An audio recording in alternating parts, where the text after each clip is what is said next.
Arrancamos con el tema Uribe, tocamos el tema de la contratación, profundizamos, me parece que segunda parte, y entramos finalmente a la bola de cristal sobre Bogotá, el futuro de Bogotá. ¿Les parece? Sí, pero digamos, lo de mañana nos arroja hacia un terreno que yo no había investigado hacía mucho, que es el tema contratación. La corrupción se da, entre otras cosas, y fundamentalmente alrededor de la contratación.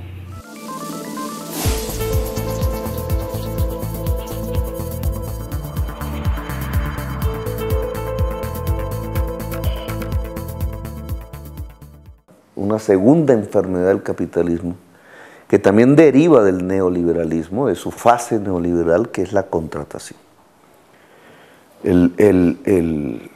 Cuando el Estado deja de hacer por sí mismo las cosas y empieza a dejar que particulares lo hagan, que es un poco la esencia del neoliberalismo, pues se genera un mercado enorme, de enormes cantidades de dineros públicos, pero que pasan por el tamiz de la competencia, entre comillas, y de la apropiación particular. Ese es el contrato. No tenemos hoy visiones de contratación mundial, digamos, como tampoco teníamos la visión del sistema financiero antes de la crisis. Pero si examinamos lo que está pasando en Colombia alrededor de la contratación, que no es muy diferente a lo que pasa en Estados Unidos, encontramos temas como los siguientes. La contratación se ha vuelto billonaria. Una sola licitación, la Ruta del Sol, vale 11 billones de pesos, más que el presupuesto de inversión de un año de todo el país. 3 veces más de lo que invierte en un periodo de alcaldía de una ciudad como Bogotá. Y solo es una licitación, es una mega obra, digamos. Se necesita, no se necesita, esa es la prioridad. Aquí empezamos a ver las enfermedades. Hay una lógica en el Estado que lleva a beneficiar a los contratistas, no al interés general. Quizá yo diría, con 11 billones, el 10% de eso podría llevarnos a hacer navegable el río Magdalena. Y sería mucho mejor para Colombia que tener la Ruta del Sol. Sin embargo, esa discusión ya no se presenta porque no es lo mismo contratar para navegar el río Magdalena 10 veces menos que hacer una gran autopista de doble calzada de 11. Pero aquí, ¿dónde surgen las enfermedades?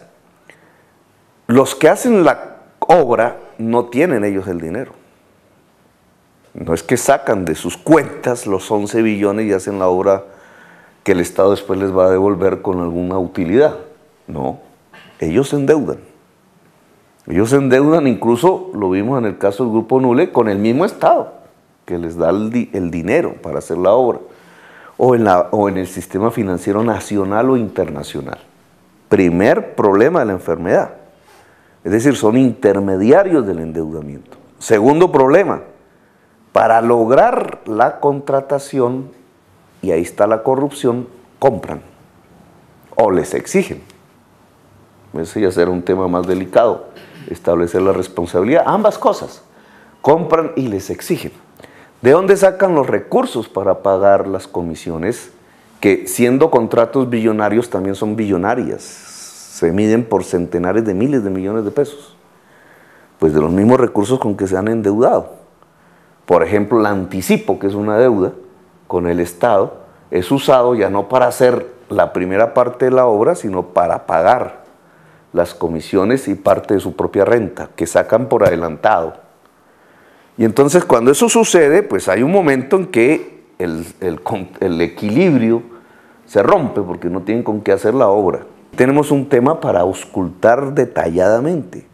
Colombia, su sistema financiero ha hecho los cálculos al entregar empréstitos y pólizas a los contratistas del Estado lo suficientemente profundos que garantizan que no haya corrupción, como para que esos papeles ya no estén sustentados sobre huecos fiscales reales, de tal manera que estuviéramos a puertas de una crisis del sistema financiero por la vía de la corrupción de megaproyectos de la contratación pública desatados sobre todo en el gobierno de Uribe, pero seguidos por todas las administraciones locales, incluida la de la izquierda en Bogotá.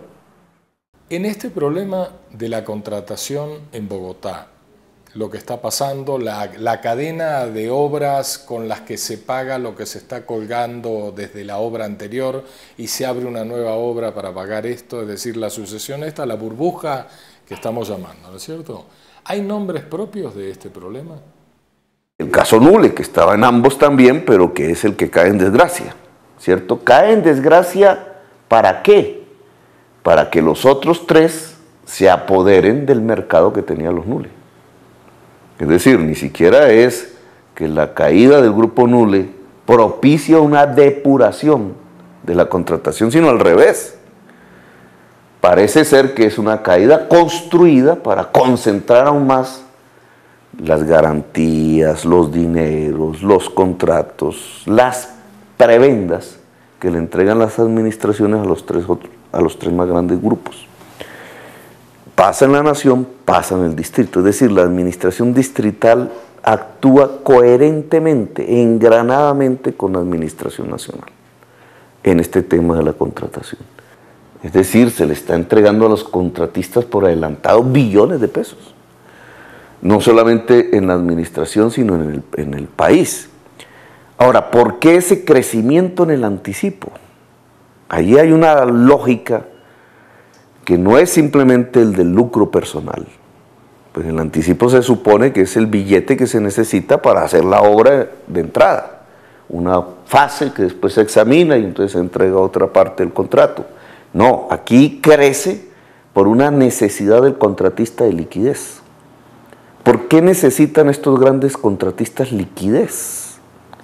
Porque tienen huecos no financiados de contrataciones colaterales o anteriores, y entonces necesitan pagar. Entonces ahí va una lógica diabólica, que es que cada vez necesitan más y más. Por eso en la administración de Bogotá ves cómo se concentra, porque el efecto final es que la contratación se va concentrando en manos de 2, 3, 4, 5 familias, que vienen a ser las 5 familias amigas del uribismo. La otra manera de ver el hueco no es por la presión sobre el anticipo, sino es por las obras mismas. Por ejemplo, ¿se necesitaba el Transmilenio en la 26? Aquí la prensa discute sobre la corrupción en la 26 y sobre el tema Nule, pero no discute sobre la pertinencia de la obra. Es que todos los bogotanos sabíamos que se usaba la 26 generalmente para llegar al aeropuerto. Ahí no se usaba la 26 para llegar al sitio de vivienda, había otras vías. ¿Por qué un Transmilenio en la 26? Los datos estadísticos hablan de que allí se transportan 9.000 personas, en la Caracas 45.000 pasajeros hora. ¿Por qué una vía que no necesitaba de un transporte, digamos, de tipo semipesado como el Transmilenio? Ahí hubo una presión de contratistas en una obra no necesaria. Bogotá no necesitaba el Transmilenio de la 26. Gustavo, ¿colapsó o explotó la burbuja Nule? En realidad, una burbuja particular al interior de la gran burbuja explotó. Chac. Las otras burbujas se adueñaron de eso que entró en crisis, ¿no es cierto? Pero la burbuja, la gran burbuja... Para financiar sus propias burbujas. Exacto, para financiar sus burbujas.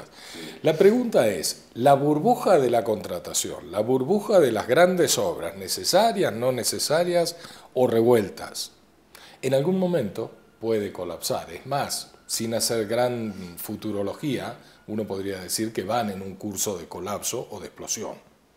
¿Qué pasa ahí? Cuando colapse la burbujota, ¿qué pasa? No se mide solamente en el anticipo, pero ya es un indicador, el crecimiento de los anticipos. Se mide en las obras, lo que el ciudadano ve además todos los días, y sufre todos los días. La obra no se realiza en los tiempos, se prorroga en el tiempo. Y cada vez el contratista pide más prórroga y más prórroga. ¿Qué significa esa mayor prórroga? Que no tiene el dinero para hacer la obra en el tiempo que necesita. Y no porque, aunque puede surgir la tesis porque se los robó, se fueron del país, etcétera, en realidad no es porque se los ha robado, es porque los ha usado pagando otras obras anteriores o colaterales. Y ahí se va transformando, se va construyendo la burbuja. El ciudadano va viendo que la obra no avanza y le echa la culpa al alcalde, que la tiene, obviamente, porque es el responsable de la administración. Pero puede llegar un momento como en el caso Nule, es que finalmente hay la incapacidad de hacer la obra. A menos que venga una ayuda del Estado, una nueva contratación, y lo que haríamos es agrandar aún más la burbuja para financiar la anterior. Lo cierto es que llega un momento en que colapsa por la vía de que no se hace la obra. Miremos lo que pasa en la doble calzada Girardot, no está. ¿Cierto? Miremos lo que pasa en la 26, no está. Ahora van a hacer la séptima, incluso con los mismos protagonistas, es decir, los propietarios de la burbuja, que la necesitan. Entonces la séptima va a ser la forma de financiar la burbuja actual. Bueno, pero la séptima va a tener la misma lógica. Al financiar la burbuja actual, entonces la obra se va a prorrogar en el tiempo, hacia el 2014, 2015, ya no podríamos predecir. Y la burbuja entonces se va tramitando a partir de que las obras no se hacen, o no se hacen en el tiempo. Hay un momento en que explota. En el caso de los Nule, explotó porque sus competidores le hicieron explotar, usando las administraciones para quedarse con el mercado de los Nule y por tanto financiar sus propias burbujas. Pero eso tiene un límite. Puede que otro competidor haga explotar otra burbuja de otro contratista, los Solarte, o William Vélez, o Jaramillo, y se apropie entonces para financiar su propia burbuja, pero eso tiene un límite. Porque detrás de eso está no solamente el interés general del ciudadano que quiere la obra y la necesita, porque la ciudad va colapsando, sino también el interés del banco que ha prestado el recurso y que necesita que le devuelvan el dinero, o de la compañía de seguros que ha puesto la póliza y empieza a ver peligrar la póliza. En el caso Nule ha dicho que no paga. ¿Cómo así que no paga? La póliza tiene que pagar y el propietario, la empresa que hizo la póliza, entonces va a quebrar, porque esa es la realidad de ese equilibrio. Pero ese propietario de esa póliza en general va a ser un grupo financiero, va a afectar su balance en la entidad del sistema financiero, y entonces estamos a puertas de una crisis financiera. Pero sincerar la contratación significa cambiarla. Es que el Estado no puede seguir haciendo estas mega obras por la vía de una contratación al debe, que es lo que estamos haciendo en este momento, y tiene que frenar para no agrandar la burbuja. Y frenar no significa no hacer las obras, sino cambiar el sistema de la contratación, que no es cambiar el sistema de la licitación, sino la tesis central de que el Estado no puede hacer la obra.